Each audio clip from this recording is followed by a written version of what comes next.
Om Sahanavati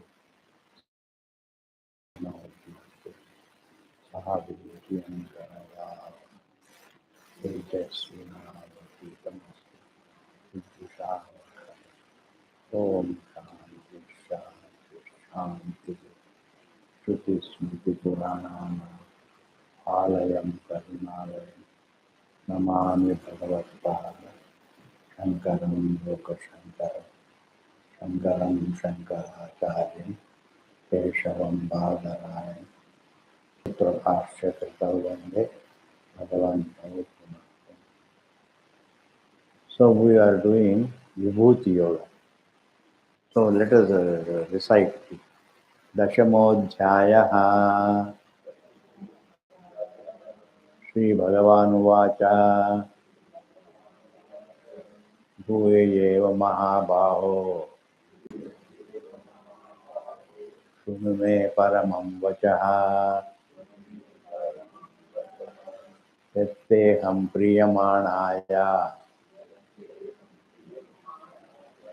Vakshami Hitakamyaya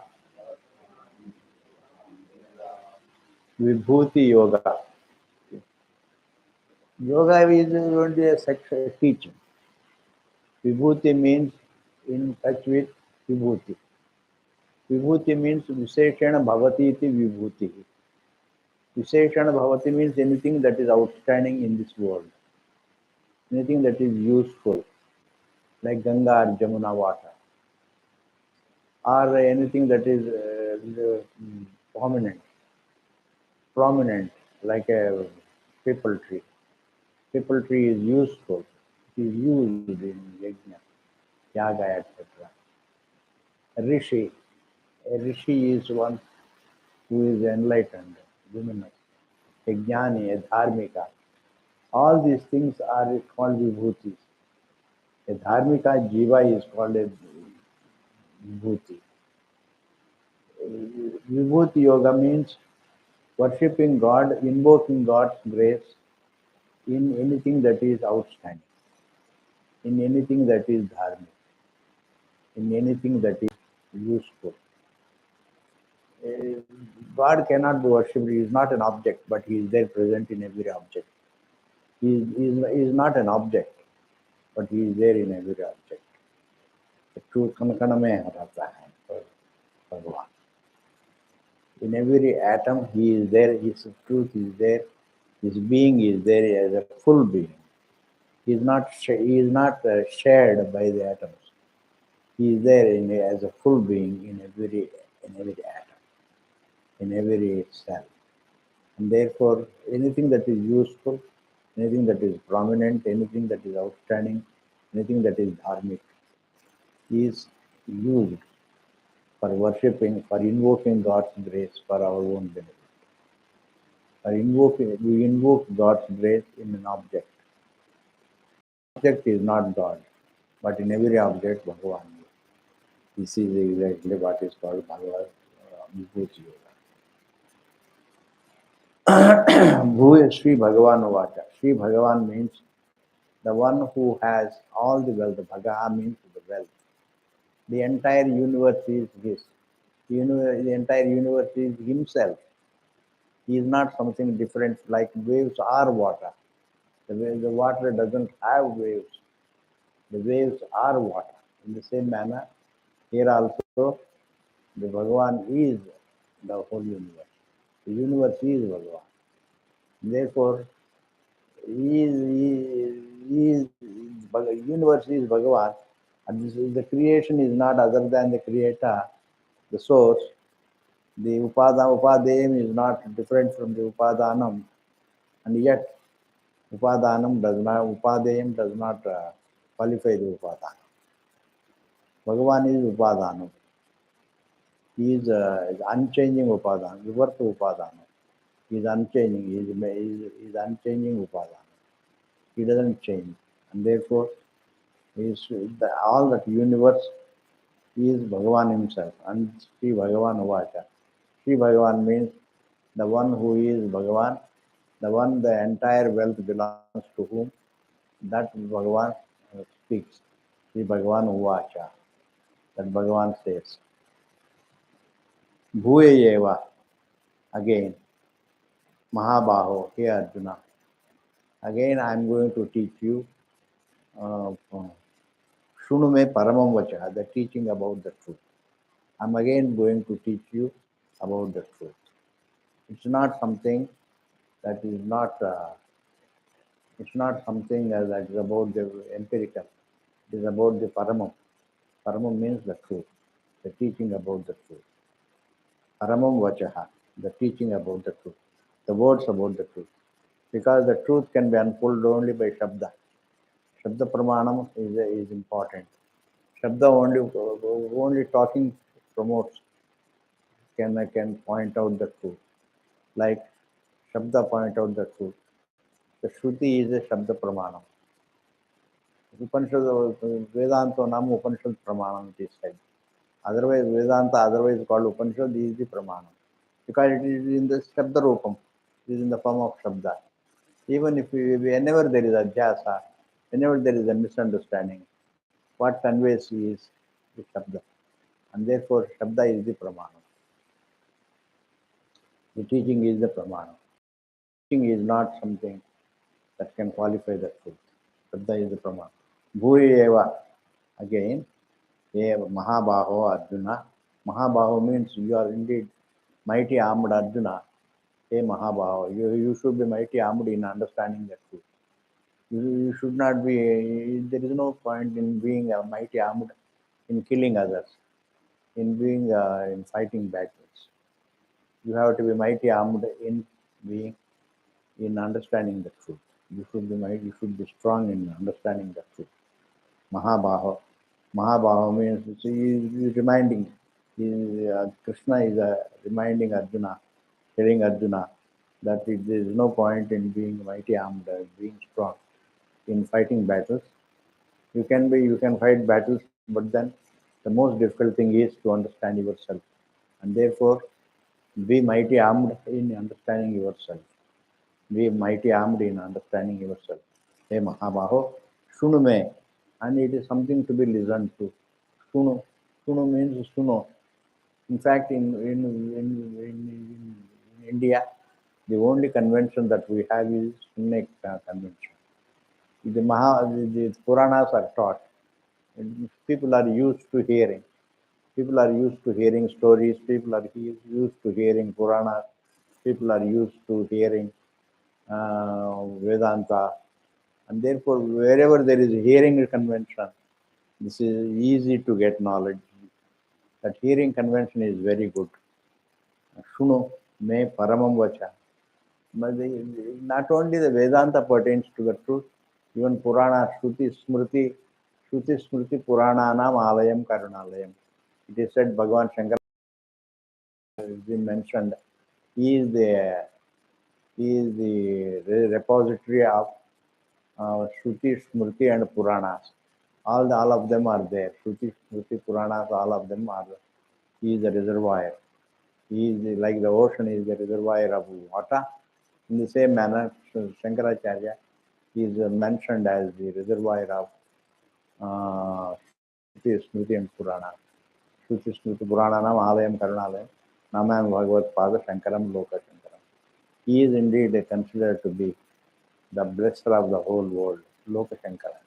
He is Loka Shankara, Sham Karavati iti Shankaraha. Sham Karavati means the one who makes you peaceful by way of understanding, by way of teaching you yourself. Peace is very valuable deed. Of all the things, what is most useful is peaceful. And the objects may be useful for pleasures. All your comforts are only a pleasure. But you go for pleasures only for peace only.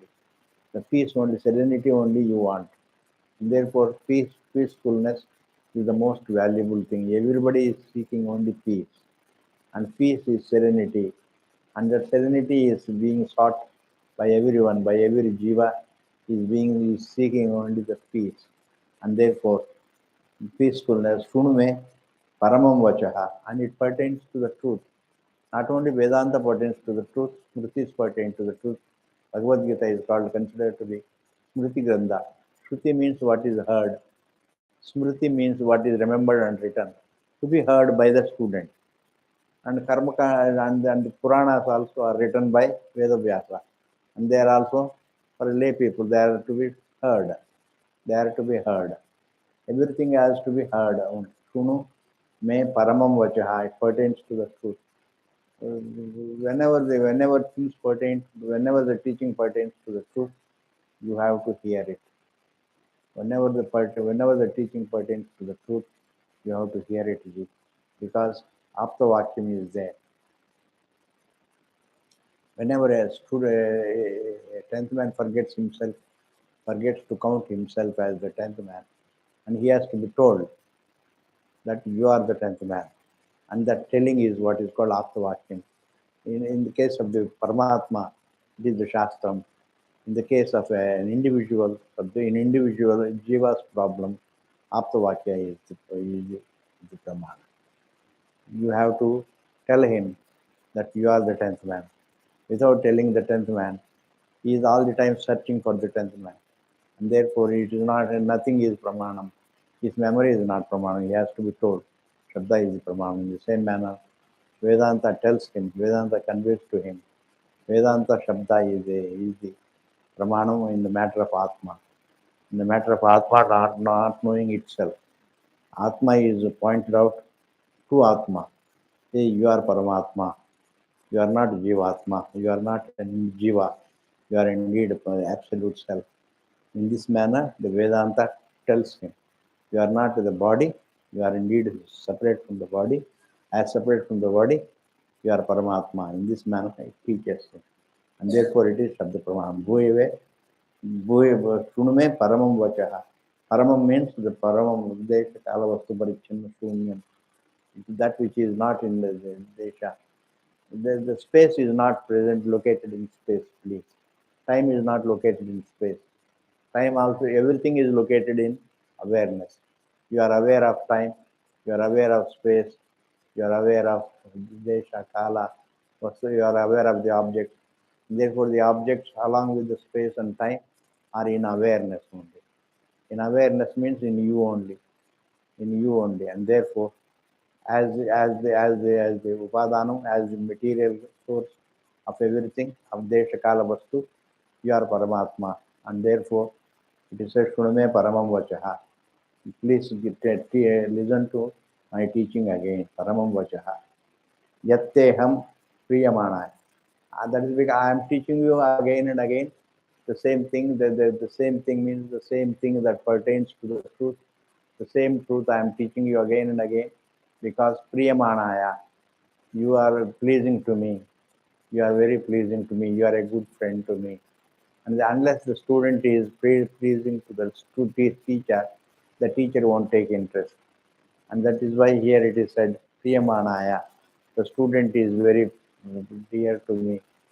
Yatte Priyamanaya. Yatte means you are being pleasing to me. Because yat means because te to you yourself, Priyamanaya. Because you are pleasing to me. Because you are pleasing to Priyamanaya, Vakshami. Vakshami, I am going to tell, I am going to teach. Hitakamyaya.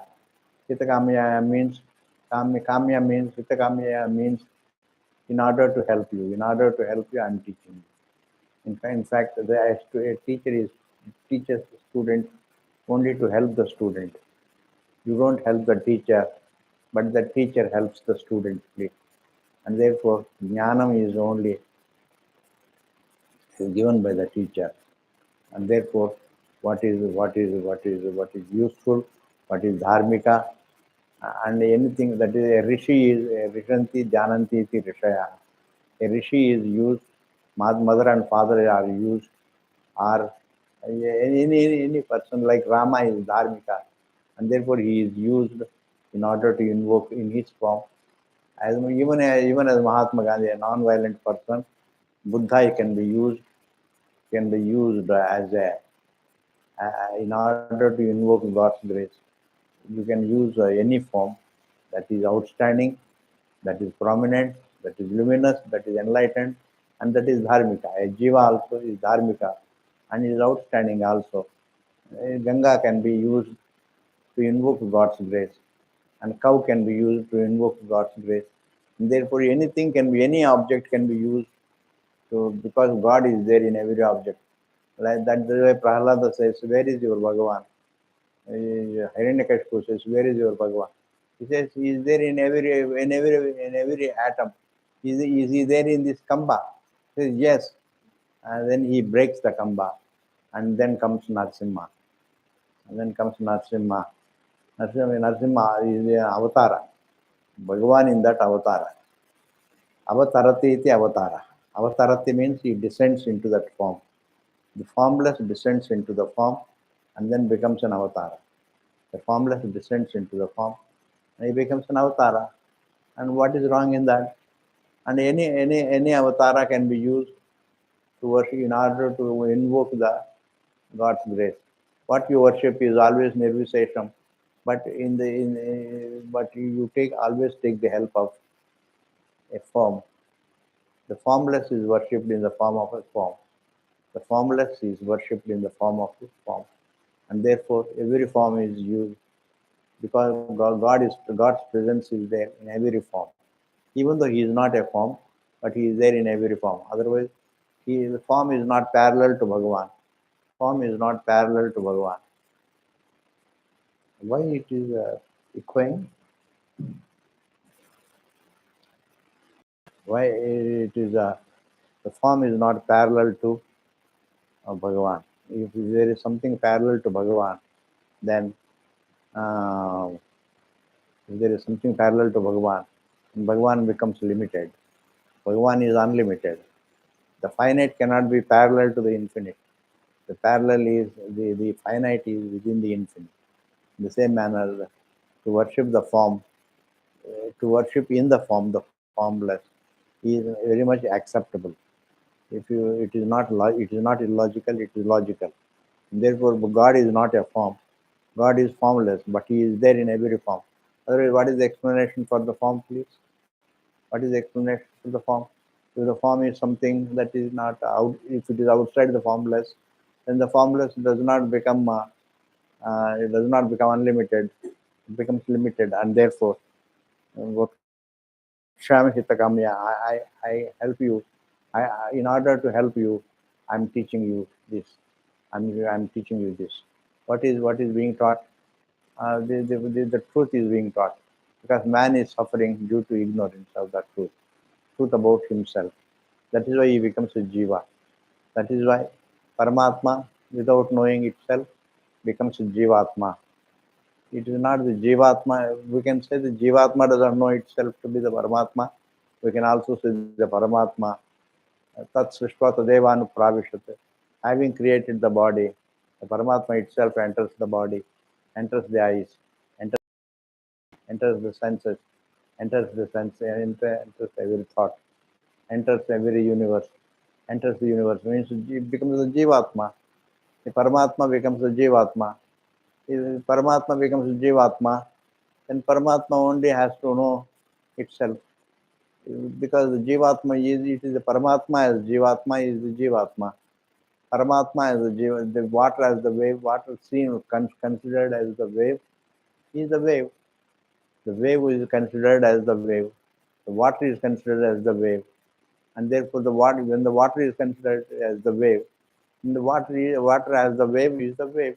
And therefore the water alone has to be taught that you are indeed not the wave, you are indeed water. In the same manner, here also Paramatma is taught by the Shastra that you are not Jivatma, you are Paramatma. Call it Paramatma is taught, say take it as Jivatma is taught. It doesn't matter at all. But the one who is taught is always, what is taught is always Paramatma. This Swarup, call it the Swarup of Jivatma, call it Paramatma. Paramatma, so Jivatma Swarup means you are not in the body, you are indeed other than the body. Who is taught? Paramatma is taught. Or the Jivatma Swarupam is taught. It doesn't matter at all. But whoever is taught, what is taught is the Atma is not Deha. Atma is not Deha. That is, and why am I teaching this? Why am I teaching this? Because you are pleasing to me. Because you are pleasing to me, I want to help you. Does it mean that Parameshwara is indeed uh, biased? No, it's not like that. The law is like that. Whenever there's something is pleasing to you, you help that person. Whenever that person is pleasing, you help that person. Whenever that object is pleasing, then you use that object to invoke God's grace. That form is used to invoke God's grace. Ganga is pleasing to Hindus, therefore Ganga is used to invoke God's grace. Kavi is pleasing, Kavi is useful, and therefore Kavi is used.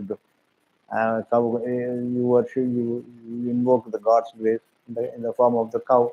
In the same manner, a rishi is used. A rishi is used, or mother and father are used as in order to worship Bhagavan, and therefore the formless is worshipped through any form. All these jivas are nothing but Paramatma only. And therefore, Paramatma is used. Yatteham priyamanaya vaksham hitakamya. This particular first verse is over. Name viduhu surganaha. Name viduhu.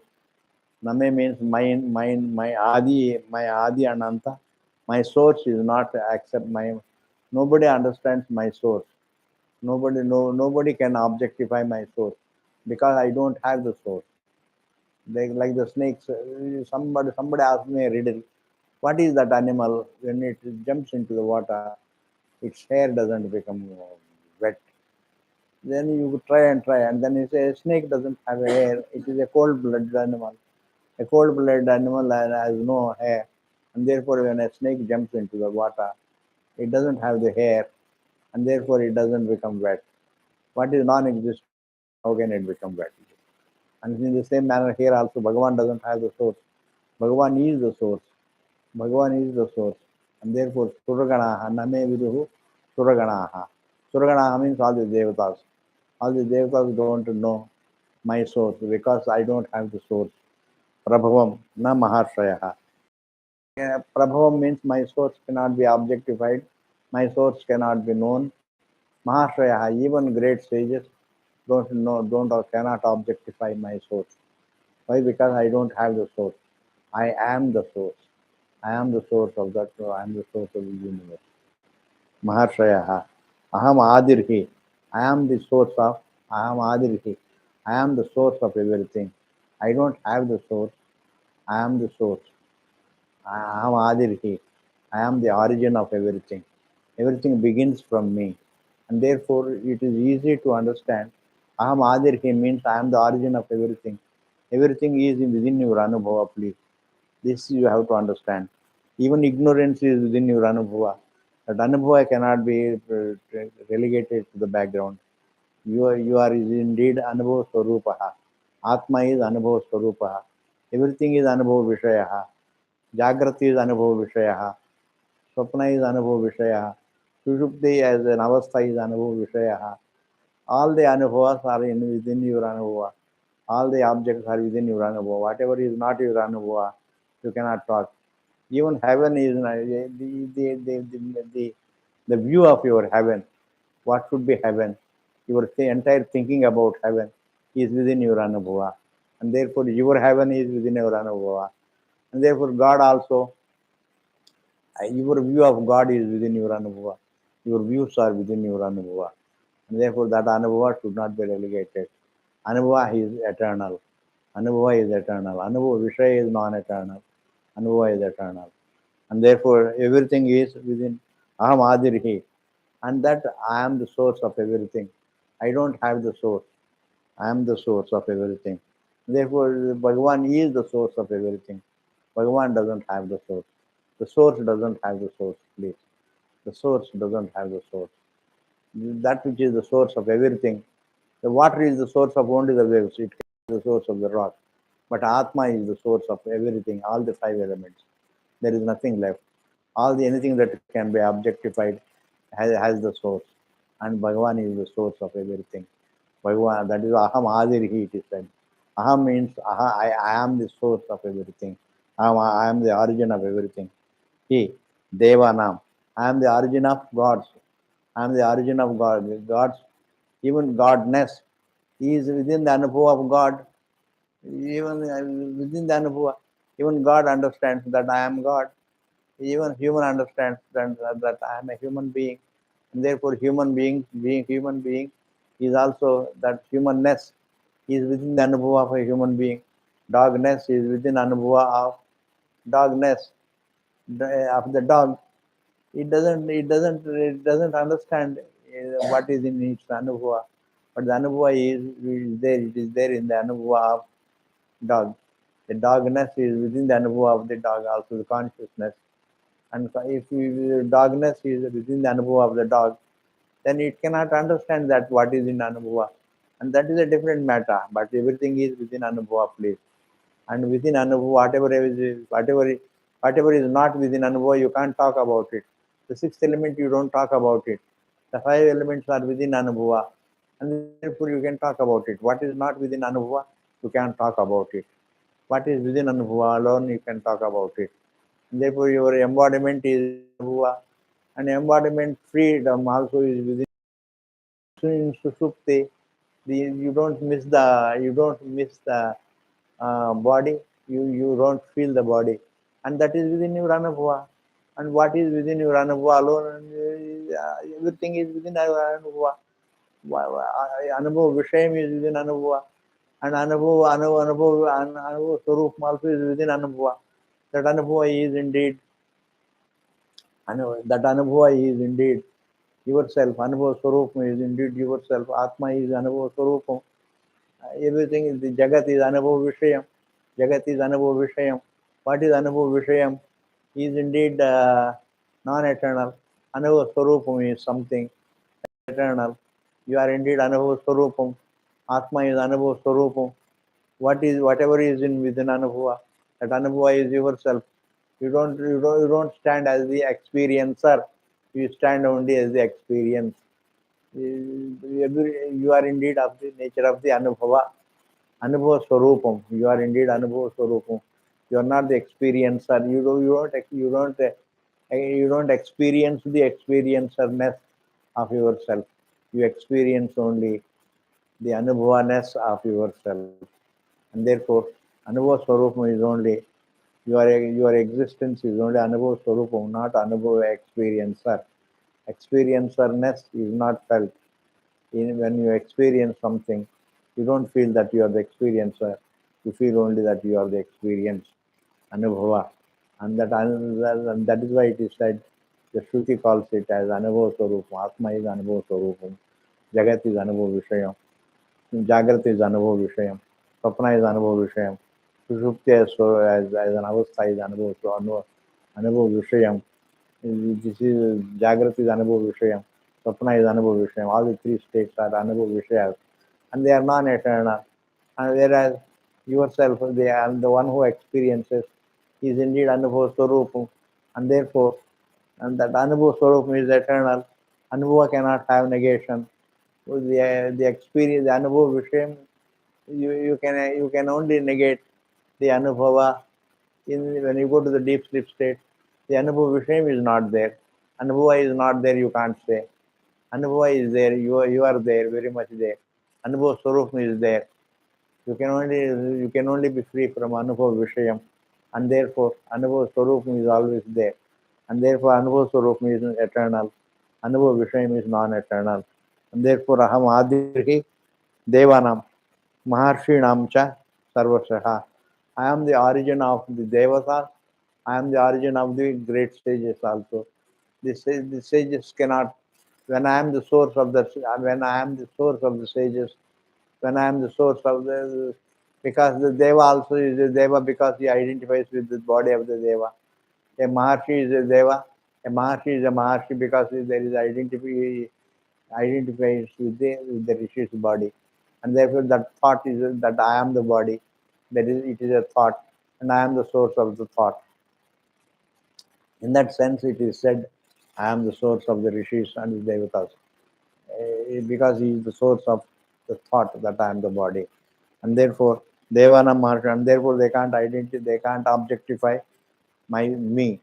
They can't, I don't have the source, Neither my source is objectifiable, nor I am objectifiable. I don't have the source, nor am I objectifiable. The Devatas cannot objectify me.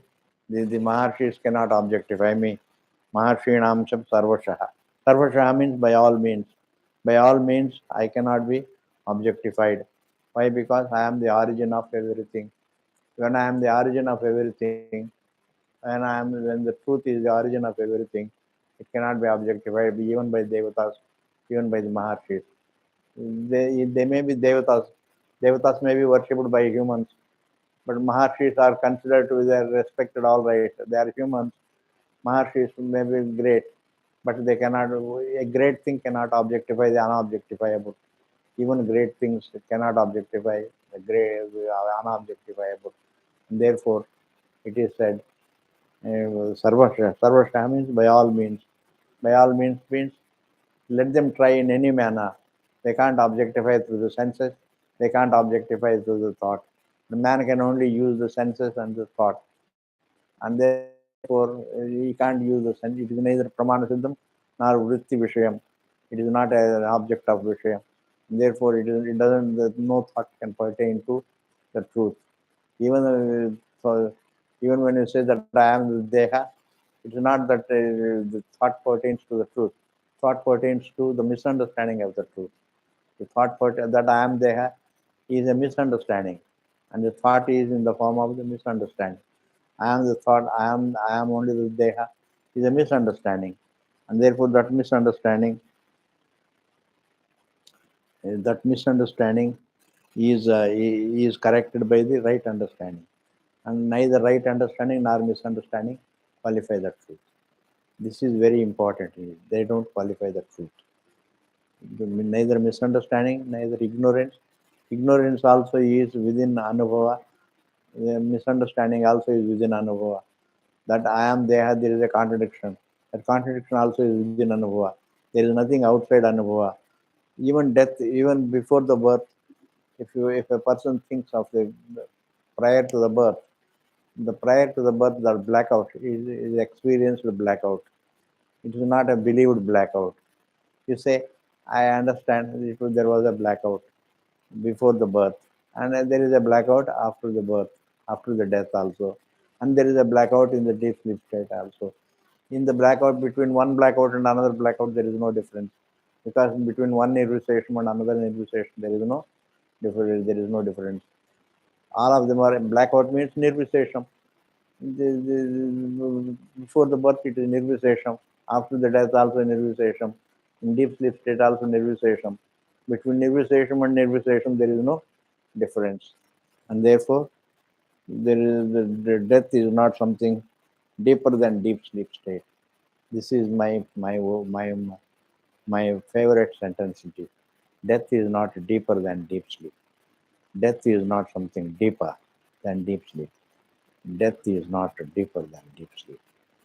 If death is nirvisation, deep sleep is also nirvisation. Between them, there is no difference. You transcend in the sleep. You transcend the body. You transcend the breath. You transcend the time and space. You transcend the universe. And in death also you transcend. Therefore, death is like sleep only. You go to sleep, and then the death also is like going to sleep. Therefore, there is no difference between death and deep sleep. And therefore, yo mam anadim cha veti loka maheshwaram. Yo mam anadim cha anadim. Yo mam ajam anadim. Yo mam means the one who understands me, ajam as the beginningless, as janma free, as ajam means as the causation free. I'm not a cause of anything. I'm the source of everything. I'm not the cause of everything. I am the adhishtanam of everything. Adhishtanam doesn't have the causation, please. Adhishtanam means adhishtanam of the adhyastha. Rajju doesn't undergo any change to become. There is no becoming. The truth doesn't become the universe. The truth appears, the truth is seen as the universe. The truth is seen as the universe. It is seen as the universe. Therefore, truth doesn't become the universe. The one who understands Ajam as the free from causation, Anadim Cha as the source free. Anadim means as beginningless. The one who understands me as free from causation and as free from anadi, free from the beginning. Anadimcha Veti. Veti means the one who understands me. Loka Maheshwaram. I am the Lord of the universe also. Loka Maheshwaram means I am the Lord of the universe. And the universe means it could be this loka, the Gandharva loka, or any loka. All the lokas are only objectifiable, and that objectifiability, yeah, that objectifiable is the unobjective, is made of the unobjectifiable. Therefore, if you go to the Devaloka, it is objectifiable. Even Brahmaloka is objectifiable. Any loka is objective. Lokete iti lokaha. Lokete, loka means anything that is objectifiable, anything that is visible is objectifiable. Is what is anything that is Brahmana Siddham. Technically speaking, anything that is Brahmana Siddham is a lokaha. This Prithvi Loka, Marti Loka, it is considered to be Marti Loka because it is objectifiable. Therefore, when it is objectifiable, the one who understands the truth is anything that is objectifiable as the unobjectifiable as its truth.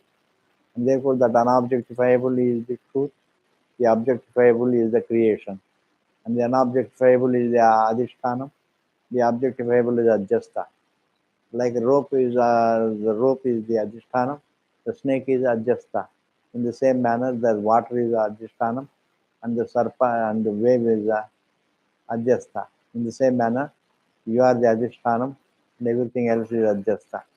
The consciousness, awareness, anubhava is the adhishtanam, and everything else is adjasta. This is what is to be understood, please. And therefore, Yomam Ajam Anadimcha Veti Loka Maheshwaram. Loka Maheshwaram means the Lord of the universe. The source of the Lord of the universe means does not mean just the silent source of the universe. Presupposing the silent source is the whole universe, please. The universe is not something that has come out of the Lord. It is not the Lord has not undergone any change to become the creation. The creation is something presupposes, it only manifests in Ishvara. It is seen in Ishvara. It is not seen in Ishvara. It becomes manifest means it is seen in Ishvara. In the Jagrata you see the universe. In the dream you don't see the universe. You see the dream universe. And in the deep sleep state you don't see either. And that is what is called manifestation and manifestation. Otherwise called it is creation and laya. Srishti and Laya.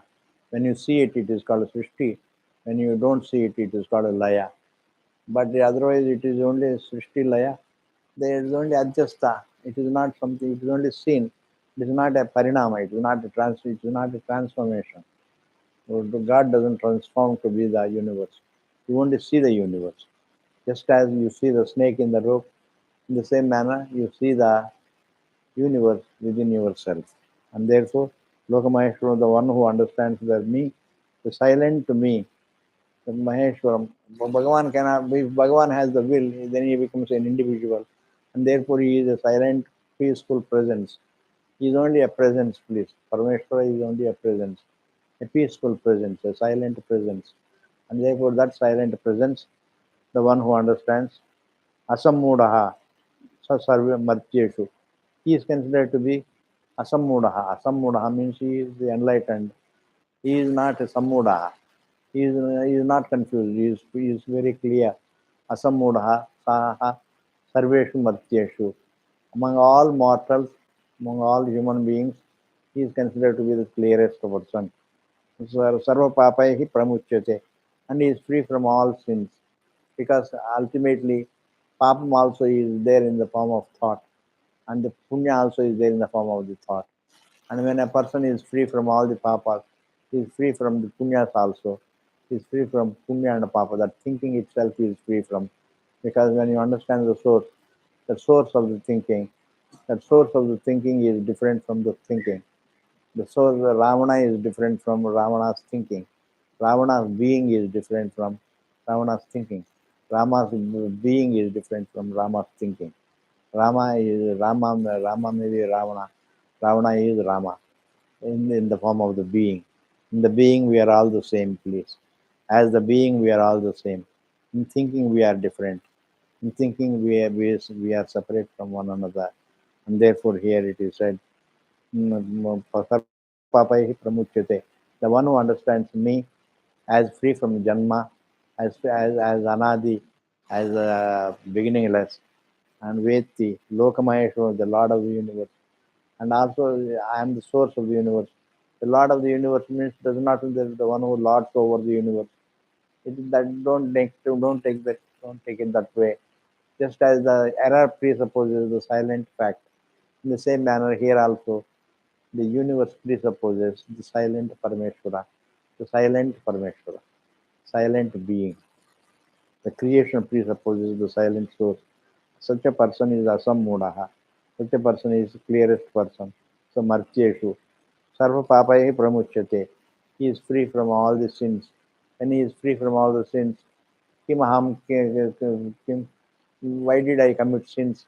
Why did I commit punya, papa? In this manner he doesn't think. Because he understands the source of the thinking. When he understands the source of the thinking, then the thinking it doesn't bother him. He is free from the thinking. When he is free from thinking, he is free from the sin and merit. Because the sin and merit are also in the form of thinking only. And therefore, the sin and merit being in the form of thinking, he is free from the thinking. Because he understands the source of the thinking. And therefore, he is free from the thoughts. And therefore, he is free from the sin and merit. Sarva papai pramuchyate. He is freed from all the punyas as well as papas. Sarva papai pramuchyate. He is freed. And the more of it we will see in the next class. Thank you very much. पूर्णमदः पूर्णमिदं पूर्णात् पूर्णमुदच्यते पूर्णस्य पूर्णमादाय पूर्णमेवावशिष्यते. Om Shanti Shanti Shanti. Thank you very much. And the next class we will inform you in February sometime. In the first week of February we will inform you. You can keep watching your mobiles, and in your mobiles it will be written. We'll send the message. We'll send the message. We will send the message. Dinesh ji will send the message. I will speak to him in the first week of February. Till then, there is no class and there is no corona. There is going to be corona also. We can't have, and it is very cold. Therefore, there will be no online classes also. We are not going to assemble here next month, this January. Thank you very much. Hari Om ji.